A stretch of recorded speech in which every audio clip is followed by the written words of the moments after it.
Tanong, ang mga registered criminologist ba na nasa serbisyo na sa PNP ay pwedeng mag-lateral entry or maging official agad? Alam niyo ba, requirement talaga sa PNP kapag nasa serbisyo ka na at gustong mag-lateral entry ay dapat registered criminologist ka.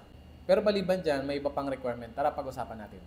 Ang lateral entry ay isang proseso kung saan ang isang non-commissioned officer or civilian ay magkakaroon ng ranggo or makukommission as commissioned officer sa ranggong lieutenant or captain. Tulad ko, isa akong lateral entry for line service duty through Philippine National Police Academy. May tatlong klase ang lateral entry sa line service duty. Nauna ko nang sinabi yung Philippine National Police Academy.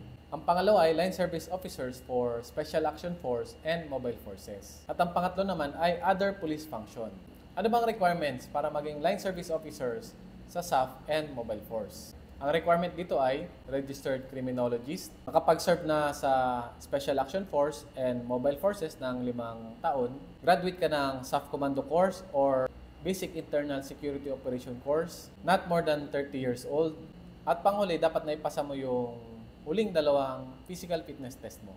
Ang requirement naman sa lateral entry for other police function ay registered criminologist ulit. Meron kang rank na staff sergeant. Pangatlo nga ito sa rango, galing patrolman. Graduate ka ng mandatory training na Public Safety Junior Leadership Course. Meron ka ding dapat SAF Commando Course or Basic Internal Security Operation Course. Ang maximum na edad dito ay 46 years old. At naipasa mo rin dapat yung huling 2 physical fitness test mo. So yun lang, kung gusto mong makapag-lateral entry sa PNP at licensed criminologist ka, makakatulong yung eligibility and course mo sa'yo.